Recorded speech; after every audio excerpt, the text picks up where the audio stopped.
Ngilmu dan ngeleluri salah satu kesatuan yang selalu kita canangkan di sini, bahwasanya kita ingin mengetahui sesuatu, ingin mengulik sesuatu. Kali ini kita bicara masalah wong Jawa ilang Jawa nih di acara kejawen di kali ini.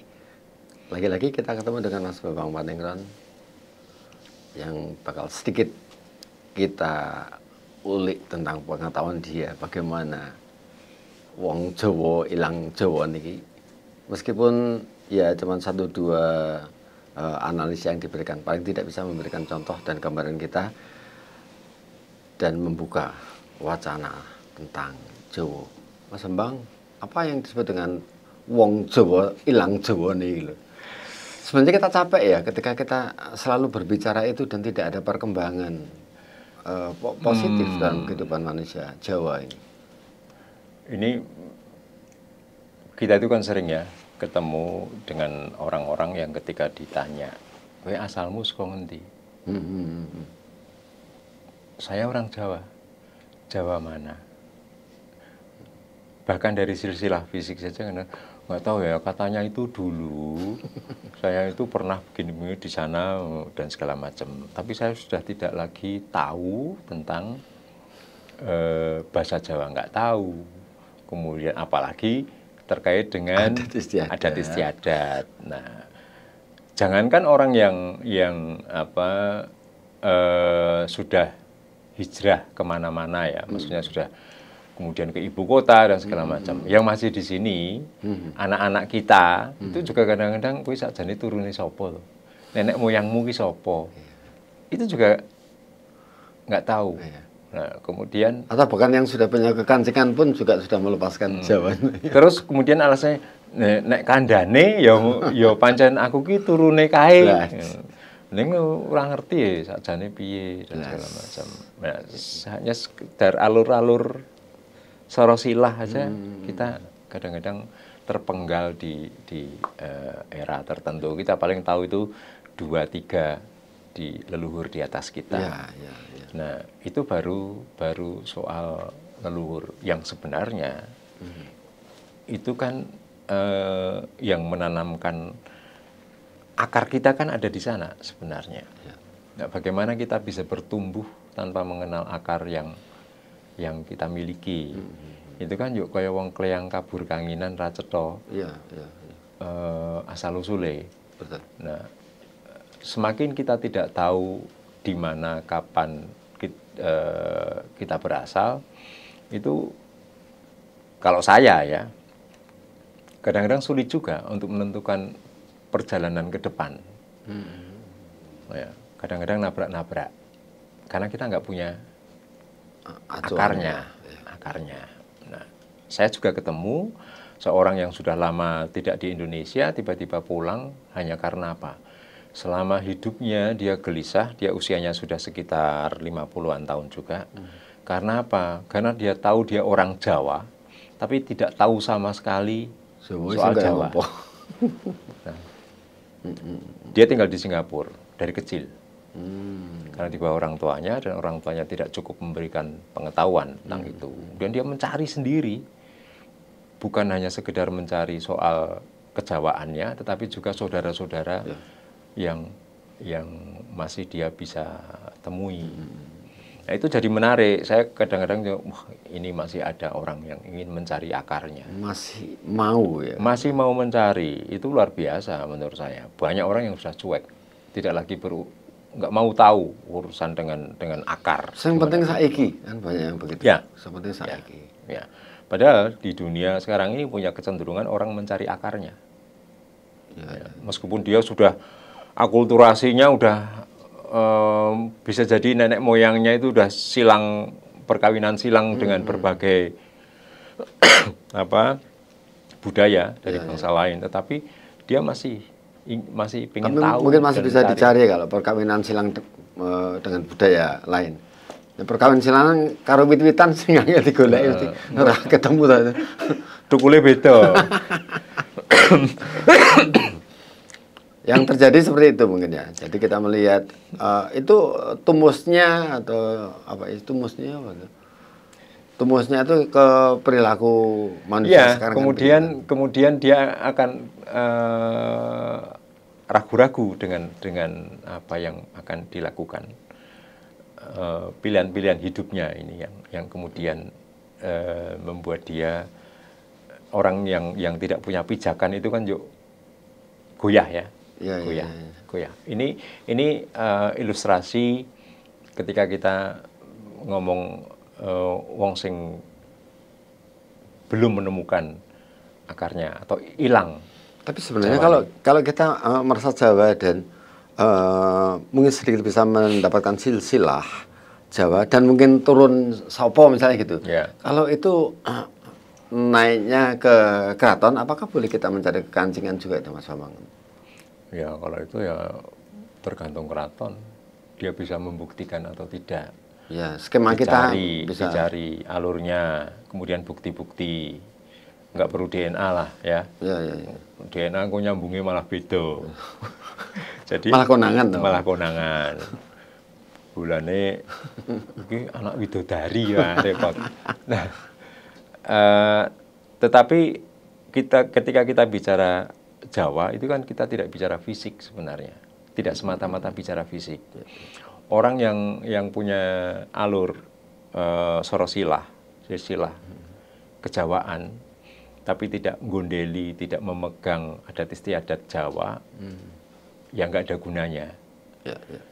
Itu yang kemudian disebut sebagai ilang Jawane, wong Jawa ilang Jawane. Nah, maka Jawa itu sebenarnya lebih terletak pada nilai, pada values. Nah, nilai kejawaan ini yang sebenarnya lebih penting, yang sekarang ini kita sudah jarang sekali melihat. Ya. Meskipun itu bisa dilacak secara apa ya, perilaku itu perilaku wong Jawa itu sekecil apapun itu kelihatan. Ya, ya, ya.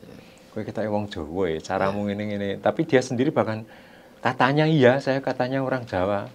Dia mungkin hanya sekian persen mendapatkan pewarisan dari leluhur. Isi ana ambon-ambone gitu Mambune ya. sih mambu Jawa.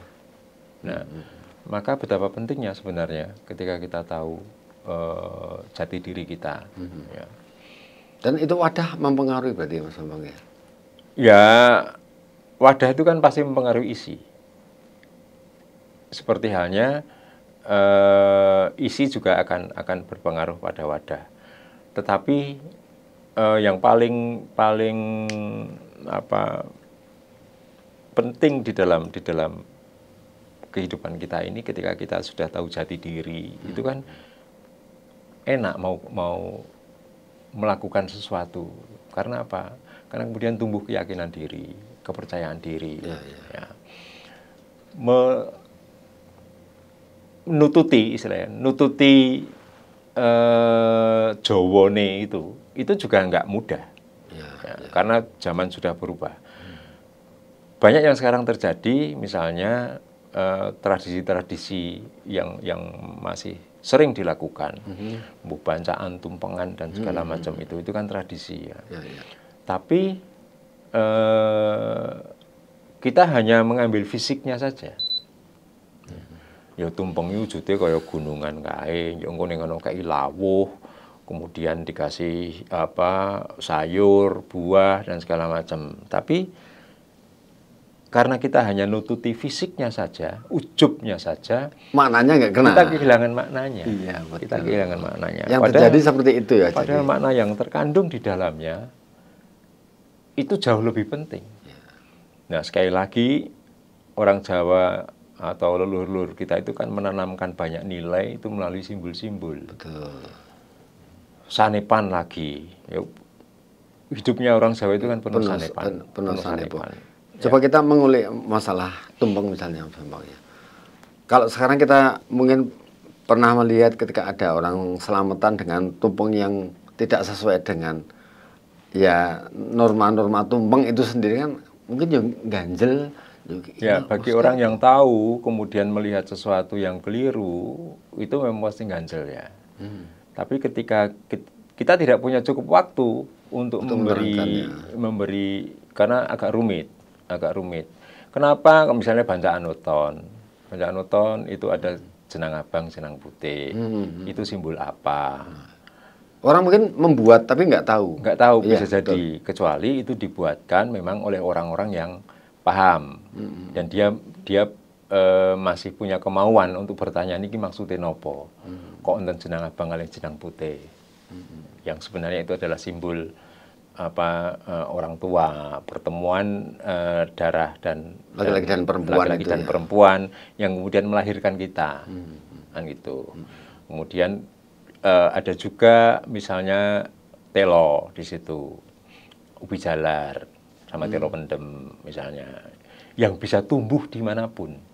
Nah orang Jawa itu sudah disangoni sebenarnya bahwa sebagai orang Jawa itu sebenarnya bisa hidup dimanapun. Betul ya. Oh iya ya. Jadi tukul neng diwa iso, tidak harus di Jawa.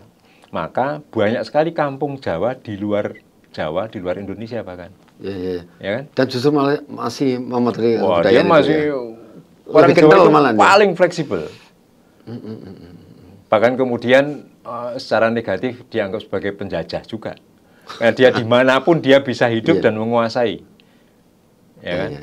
Penjajah itu kalau merugikan, kalau tidak merugikan bukan penjajah. Ya, paling tidak kemudian rada mengurangi pendapatannya orang setempat. BAD, Tetapi sedemikian survivalnya orang Jawa itu, kemudian banyak yang marry juga. Meskipun banyak suku-suku bangsa yang lain yang juga punya kemampuan untuk itu ya. Tapi orang Jawa paling tidak itu sangat dikenal bisa hidup ajur-ajir dimanapun. Ya, sebagai contohnya yang di Suriname itu kan. Ya. Kita mempunyai banyak orang Jawa di sana. Ya. Yang sementara masih sangat memateri kebudayaan Ya. Jawa. Betul. Sampai dengan ejaannya ya. Ya. Masih menggunakan ejaan lama ya. Ya, kalau tidak salah mereka kesana kan tahun 1890, ya toh? Ya, ya. Tadi kan barusan cerita soal itu juga. Nah, jadi sudah cukup lama kita ejaannya masih ejaan lama. Ejaan baru itu kan baru tahun 72. Ya kan? ID ya. U itu kan OE, itu Ya. kan. Dan kalau nulis kunci itu ya KOENTJI. Ya. Mereka masih menggunakan itu. Tapi nama-nama makanan relatif sama, masih sama. Cuma memang kadang-kadang perjalanan waktu ada pergeseran-pergeseran, mereka sudah kehilangan saya tidak ngomong keaslian, tapi apa yang dulu pernah terjadi ya, karena yang asli ora ono lah, karena selalu berubah ya. Evolusi. Mereka juga kadang-kadang bingung kisah jane piye to, tapi karena mereka harus menghidupi secara keseharian, harus terus bergulir, ya menafsirkan sendiri kemudian. Ya. Nah, kalau kembali ke bancaan yang misalnya dalam bentuk tumpeng, itu kan ada apa istilahnya pelengkap. Ya, pelengkap entah itu buah, entah itu sayur, entah itu lauk, ya, kemudian dalam bentuk seperti apa segala macam. Tapi Itu justru mungkin yang di Suriname lebih komit ya dengan mereka punya budaya Jawa keinginan ya. besar dan mereka sudah tahu akarnya, tapi tidak tahu atau mungkin terpotong pengetahuannya dengan tradisi zaman dulu. Artinya tidak. Tapi paling tidak kan bisa bertahan dengan bentuk yang ada. Iya, gitu. iya. Yang menarik sekarang mereka masih nguri-nguri banyak hal Itu. yang justru di Jawa sendiri sudah tidak ada. Ya. Banyak makanan jajan pasar dan segala macamnya di ini sudah susah didapatkan. Sampai di Mereka masih bikin. gamelan misalnya kan. Ya, gamelan bahkan mereka bikin sendiri dengan tafsirnya. Besi gitu. Ya, suaranya ya rodo apa? Ya ngono kae. Ngono kae. Ya, Ya. cempreng. Tidak bisa dikatakan jelek atau baik, Iya. tapi itu tafsir mereka atas gamelan yang pernah mereka dengarkan dan pernah mereka lihat. Ya, bentuk-bentuknya semacam mirip dengan gamelan zaman sekarang. Bahannya yang kemudian menjadi karena komunitas ya mulai guys besi, tapi masih bisa untuk wayangan dan mereka meyakini. Tapi masih bunyi ya. Jero lu manempinya masih jalan mungkin. Ya? Mereka pede karena mereka tahu akarnya. Iya, iya. Ragu-ragu ketika ini bener ora yo. Nah, gitu kan. Kemudian ketika ada orang Jawa datang ke sana, tanya, ini sebenarnya benernya piye yo. Kemudian doa-doa juga begitu. Nah, proses warisan tradisi lisan itu kan punya kemungkinan bergeser. Ucapan-ucapan juga bergeser. Maknanya kadang-kadang tidak tahu. Kisah ini sopo kok ono sebutan tertentu gitu kan. Yang di sini tidak ada. Yang di sini tidak ada malah. Ya nggak apa-apa. Selama itu maksudnya baik. Kan nawaitunya yang penting. Iya, betul. Gusti Allah ora sare, ya toh? Pasti tahu tuh. Tapi kalau ada kekeliruan pengucapan mungkin karena di sana arsipnya nggak bagus berarti ya? Ya bisa jadi nggak ada yang tertulis. Turun-temurun itu cuma tradisinya lisan. Verbal-verbal terus ya? Memang ditirokke. Kemudian ketika mulai dicatat, nyatet keliru. Diteruske lagi, dan seterusnya. Seperti contohnya tadi kita lihat, berasal dari Magelang, nulisnya juga Manglang, kayak gitu kan? Ya. Kemudian misalnya tadi kembali ke tumpeng. Kelengkapannya ada pisang rojo. Pisang rojo, ya. Bentuknya kan seperti tangan gini, yang sedang berdoa. Mengandung makna bahwa ini kita selalu nyuwun sama Gusti Allah. Selalu ingat pada Tuhan, mohon karunia-Nya.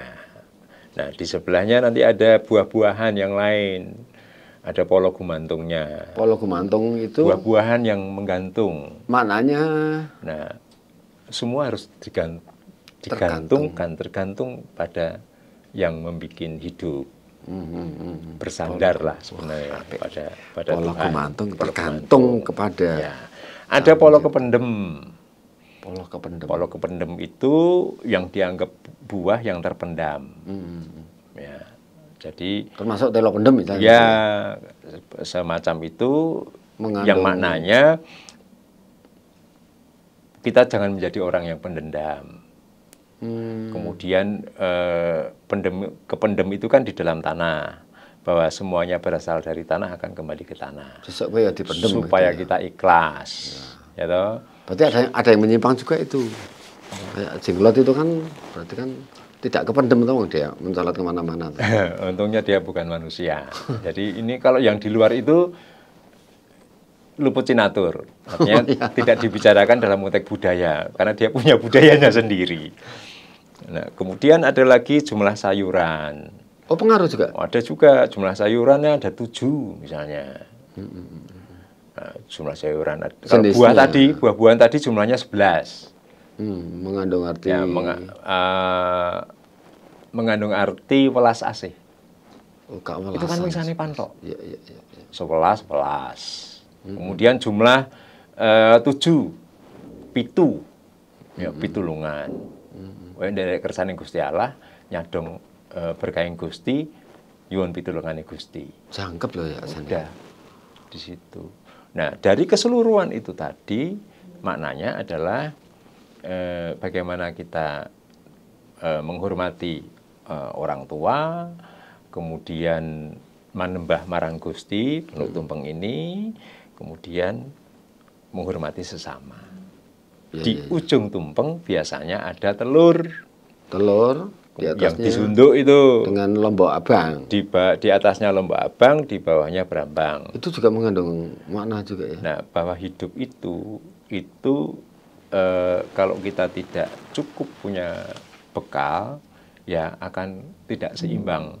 Ya. Hidup itu penuh cobaan. Ya. Bayangke ning pucuke gunung ngene iki ana ndok. Disunduk ndok. Yang disunduk merah.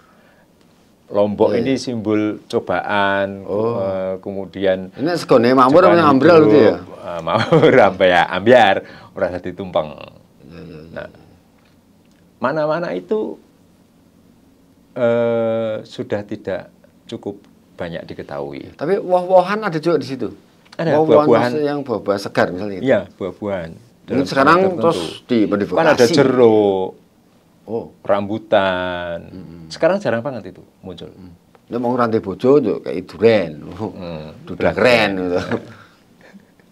Jadi begitu jeniusnya leluhur kita itu memberikan bekal. Ya, dan itu pasti ada energinya kan untuk hal-hal seperti itu kan. Ya, bisa jadi.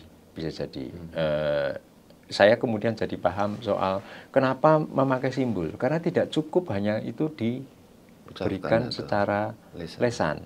Ya. Nah, cuma proses pewarisan itu kan terpotong-potong. Ya, bikin tapi tidak diterangkan. Ya, kemudian anak turunnya tidak lagi paham. Tapi biasanya nganggo iki yo, tapi tidak paham jumlah, tidak paham jenis. Ya, ya, ya, ya. Nah, ini baru satu kasus soal seperti itu. Padahal Jawa itu sangat kompleks. Soal unggah-ungguh, sopan santun, etika dan segala macam, bagaimana menghormati orang yang lebih tua. Kemudian soal bahasa, bagaimana berbahasa pada orang yang lebih tua, yang setara, kemudian dengan yang muda. Sampai mensikapi orang yang sudah meninggal pun juga Betul, ada tatanan tertentu. Ya, misalnya. soal kijing Ya, misalnya. misalnya. Ya, jadi Jawa itu bukan rumit, ya, tapi karena kita yang tidak mau tahu saja. Kalau kita mau tahu ya saya masih ketemu dengan anak-anak muda yang memang masih perhatian dengan itu. Wong sing ngijing ora kena, wong sing durung mantu kayak gitu. Ya, misalnya begitu. Kira maksudnya membawa apa istilahnya? Saya tidak tahu persis kenapa hubungannya apa. Ya, mungkin bahkan bukan hanya belum mantu, tapi nek iso wis duwe anak. Memperkenalkan dengan leluhurnya itu loh, ziarah dan segala macam itu, supaya pasangannya itu tahu ini juga bagian dari keluargamu. Silsilahku iki neng kene, dadi kowe wis dadi bagian dari keluarga, sehingga tidak melupakan leluhur yang menjadi asal usul keberadaan kita.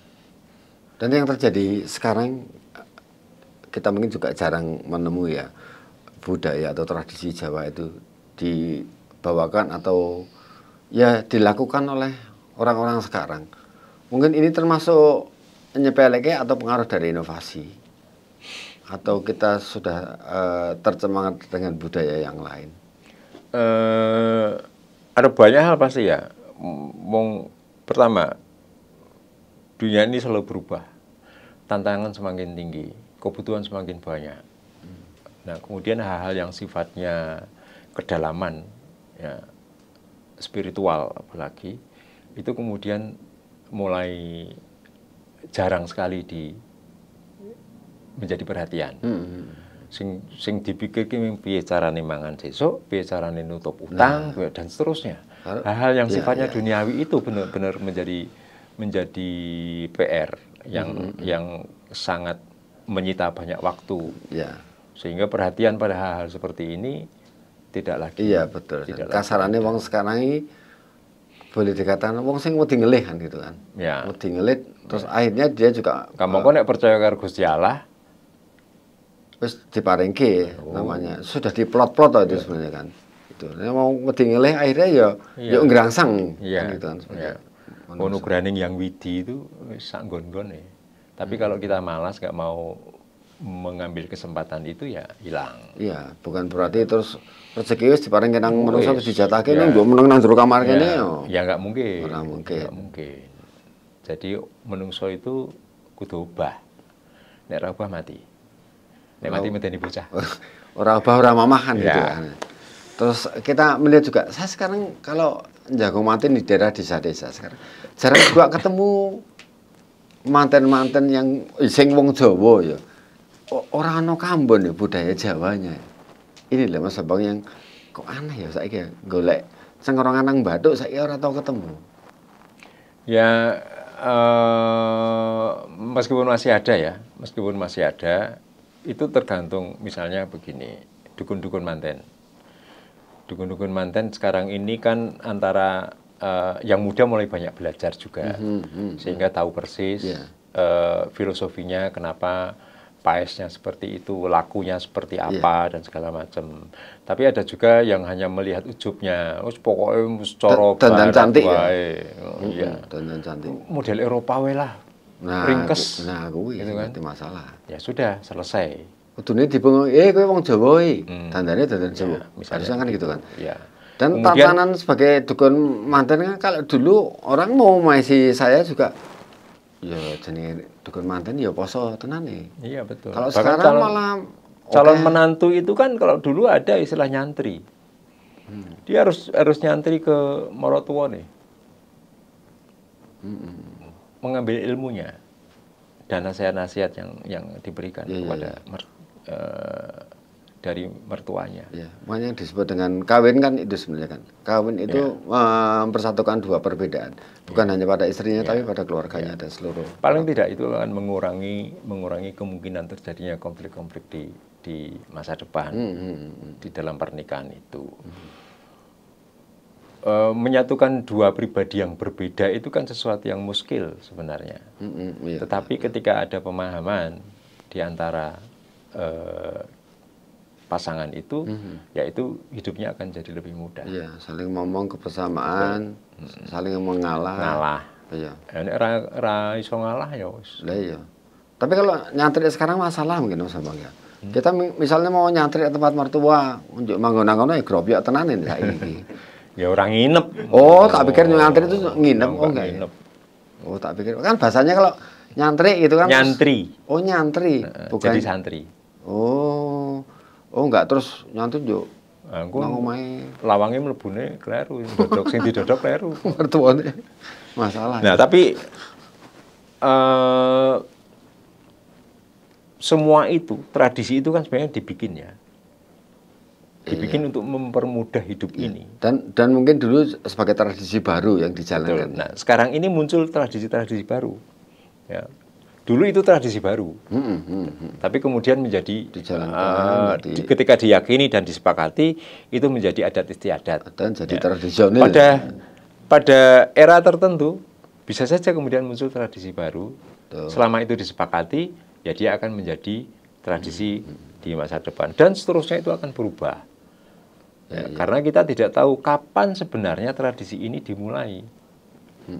Tradisi ini dimulai ketika manusia itu berkumpul di satu wilayah tertentu dan kemudian bersepakat untuk membuat aturan-aturan sebenarnya yang bisa berlaku bersama, yang kemudian bisa menjadi ciri. Ya, muncullah kemudian kearifan lokal dan segala macam. Tapi ketika ada hal-hal yang sudah tidak lagi pas, maka generasi-generasi berikutnya yang akan mengkoreksi. Yang mengkoreksi mungkin kakean ya. Jadi hilang kabeh. Yang jadi masalah sekarang kan aturan itu dipaksakan, Mas. Aturan itu kalau dipaksakan dan memang harus dipakai, ini yang jadi masalah. Wong Jawa dikei aturan yang berbeda dari tatanan.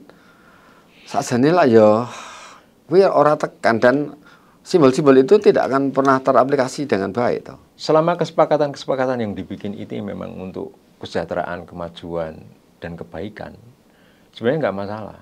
Tetapi sekarang ini ada kecenderungan manusia-manusia modern ini kan menghalalkan segala cara untuk meraih apapun yang dia inginkan. Nah, ini yang sebenarnya tidak selayaknya terjadi.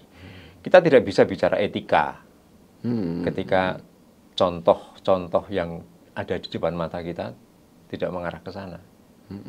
Nah, manusia modern sekarang ini, saya yakin mereka tahu apa itu etika. Saya yakin kita tahu apa itu integritas dan segala macam. Tetapi intinya apa? Bukannya soal dia tahu atau tidak, mau atau tidak. Itu yang kemudian jadi masalah. Ya, itu dari segala aspek kehidupan manusia sekarang begitu. Ya, di tempat tinggal atau di perkantoran juga banyak orang yang mengabaikan. Jadi istilah wong Jawa ilang Jawane itu sebenarnya bukan hanya terjadi di Jawa. Sepertinya dimanapun. Jawa orang kudu wong Jawa sebenarnya. Karena dunia global ini semakin menyatulah. Permasalahan seluruh dunia itu diketahui oleh semua, permasalahannya sama semua. Jadi kemudian kebudayaan jadi tunggal. Iya. Agak susah. Oke. Jadi masalah Jawa orang Jawa sebenarnya karena Jawa itu berarti kan tahu, mengerti. Jawa bisa mengerti dan yang dioyak di sini atau dikejar di sini sebenarnya kan adalah tatanan. Manusia mempunyai tatanan dalam kehidupan bersama-sama dan berlaku tidak merugikan. Ini yang dimaksud dengan Jawa. Makanya kita mengulik contoh kecil wong Jawa ilang Jawane. ketemu lagi kita masih di acara kesawen, masih di DPRD Jogja Official. Sampai jumpa.